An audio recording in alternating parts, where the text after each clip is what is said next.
Chapter 11. It looked like I'd never get back to where I'd left Old Yeller. To begin with, by the time I got home, I'd traveled too far and too fast. I was so hot and weak and played out that I was trembling all over. And that hog-cut leg was sure acting up. My leg hadn't gotten stiff like I'd figured. I'd used it too much. But I'd strained the cut muscle. It was jerking and twitching long before I got home, and after I got there, it wouldn't stop. That threw a big scare into Mama. I argued and fussed, trying to tell her what a bad shape Old Yeller was in and how we needed to hurry back to him, but she wouldn't pay me no mind. She told me, "We're not going anywhere until we've cleaned up and doctored that leg. I've seen hog cuts before. Neglect them and they can be as dangerous as a snake bite. Now you just hold still till I get through." I saw that it wasn't any use, so I held still while she got hot water and washed the cut out. But when she poured turpentine into that place, I couldn't hold still. I jumped and hollered and screamed. It was like she'd burned me with a red-hot iron. It hurt worse than when the hog slashed me. I hollered with hurt till little Arliss turned up and went crying too. But when the pain finally left my leg, the muscle quit jerking. Mama got some clean white rags and bound up the place, and then she said, "Now you lie down on that bed and rest. I don't want to see you take another step on that leg for a week." I was so stunned that I couldn't say a word. All I could do was stare at her. Old Yeller laying way off out there in the hills, about to die if he didn't get help, and Mama telling me I couldn't walk. I got up off the stool I'd been sitting on, and I said to her, "Mama, I'm going back after Old Yeller. I promised it I'd come back, and that's what I aim to do." Then I walked through that door and out to the lot. By the time I got Jumper caught, Mama had her bonnet on. She was ready to go too. She looked a little flustered, like she didn't know what to do with me, but she said was, "Well, how are we going to bring him back?" "On Jumper," I said. "I'll ride Jumper and hold Old Yeller in my arms." "You know better than that," she said. "He's too big and heavy. I might lift him up to you, but you can't stand to hold him in your arms that long. You'll give out." "I'll hold on," I said. "If I give out, I'll rest. Then we'll go on again." Mama stood tapping her foot for a minute while she gazed off across the hills, and she said, like she was talking to herself, "We can use the cart. There aren't any roads, and we can't use the cart. There aren't any roads, and the country's too rough." Suddenly, she turned to me and smiled. "I know what. Get that cowhide off the fence. I'll go get some pillows." "Cowhides?" "Tie it across Jumper's back," she said. "I'll show you later." I didn't know what she had in mind, but it didn't much matter. She was going with me. I got the cowhide and slung it across Jumper's back. It rattled and spooked him so that he snorted and jumped from under it. "You, Jumper!" I shouted at him. "Hold still." He held still the next time. Mama brought the pillows and a long coil of rope. She had me tie the cowhide to Jumper's back and bind the pillows down on top of it.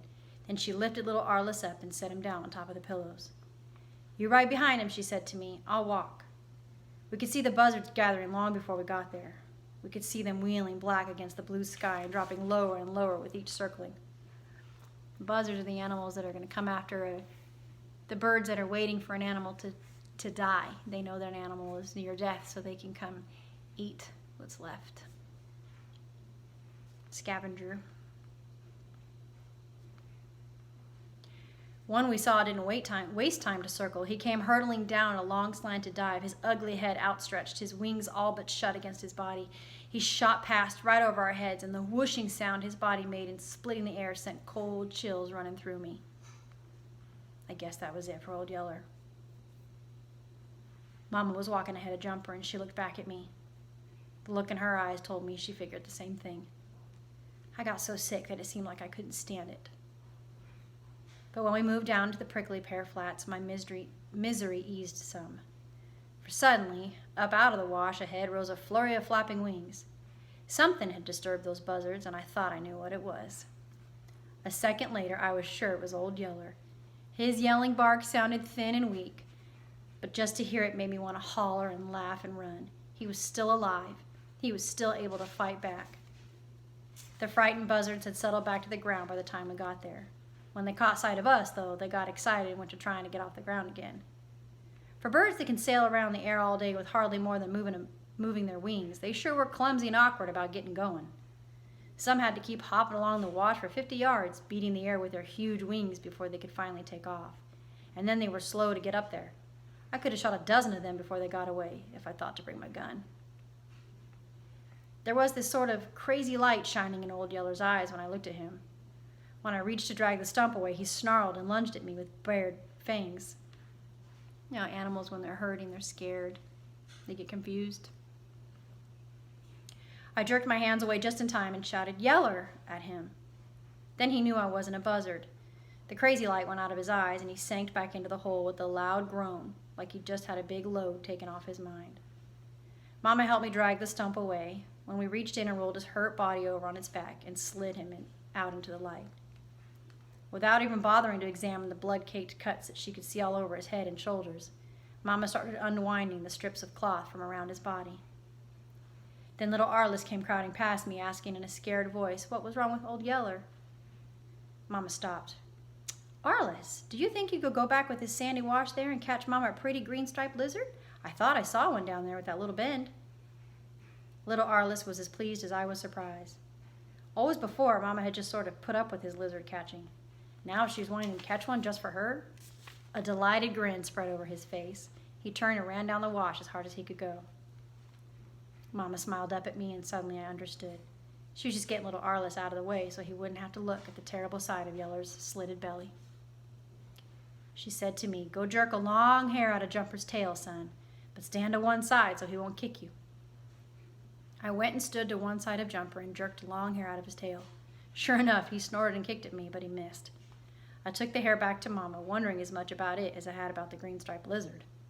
But when Mama pulled a long sewing needle from her dress front and poked the small end of the tail through the eye of the needle, I knew then.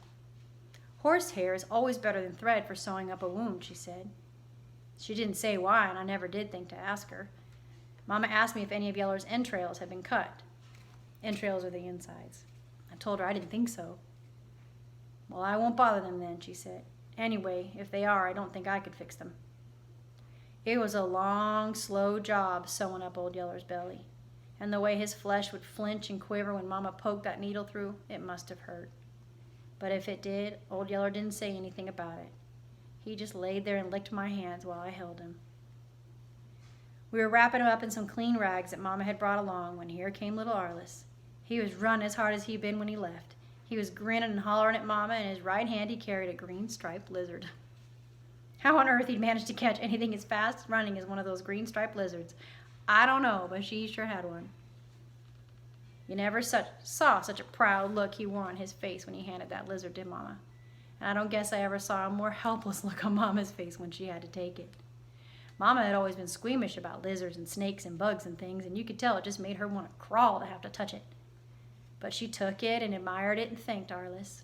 Then she asked him if he could keep it for her till we got home, which little Arliss was glad to do.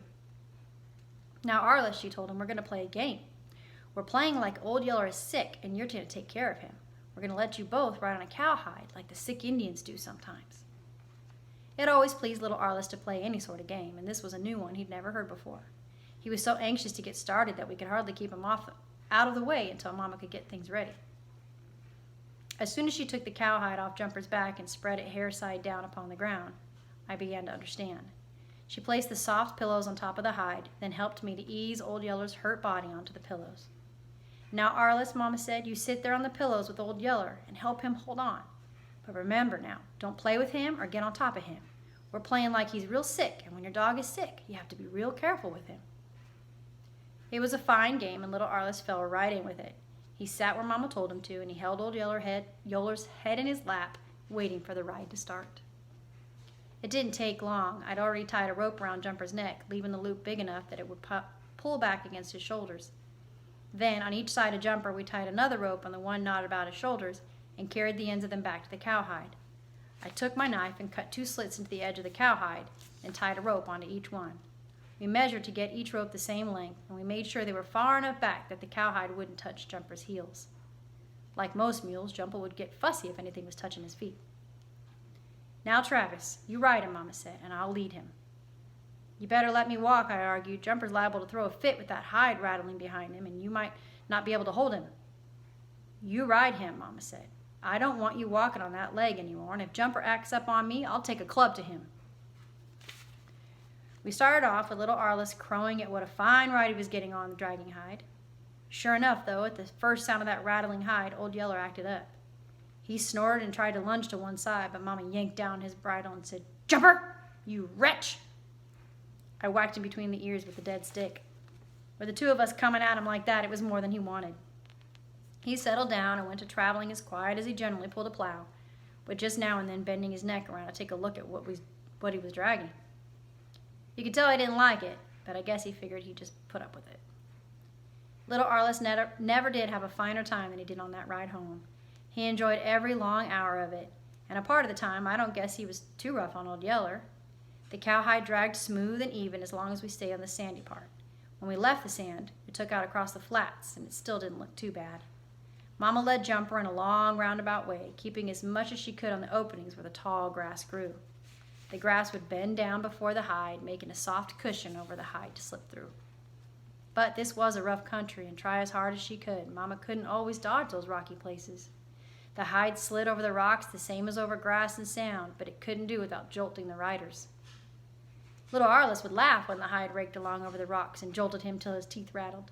He got as much fun out of it as he did the rest of the ride, but the jolting hurt Old Yeller, till sometimes he couldn't hold back his whining. When Yeller's whimperings told us he was hurting too bad, we'd have to stop and wait for him to rest. Other times we stopped to give him water. Once we got water out of a little spring that trickled down through the rocks. The next time was at Birdsong Creek. Mama'd pack water to him in my hat. He was too weak to get up and drink, so Mama would hold the water right under his nose, and I'd lift him up off the pillows and hold him close enough that he could reach down and lap the water up with his tongue. Having to travel so far and so slow and with so many halts, it looked like we'd never get him home, but we finally made it just about the time it got dark enough for the stars to show. By then, my hurt leg was plenty stiff and numb. It was all swelled up and felt as dead as a chunk of wood. When I slid down off Jumper's back, it couldn't hold me. I fell to the ground and lay in the dirt, too tired and hurt to get up. Well, Mama made a big to-do about how weak and hurt I was, but I didn't mind. We'd gone and brought Old Yeller home, and he was still alive. There by the starlight, I could see him licking little Arliss's face. Little Arliss was sound asleep.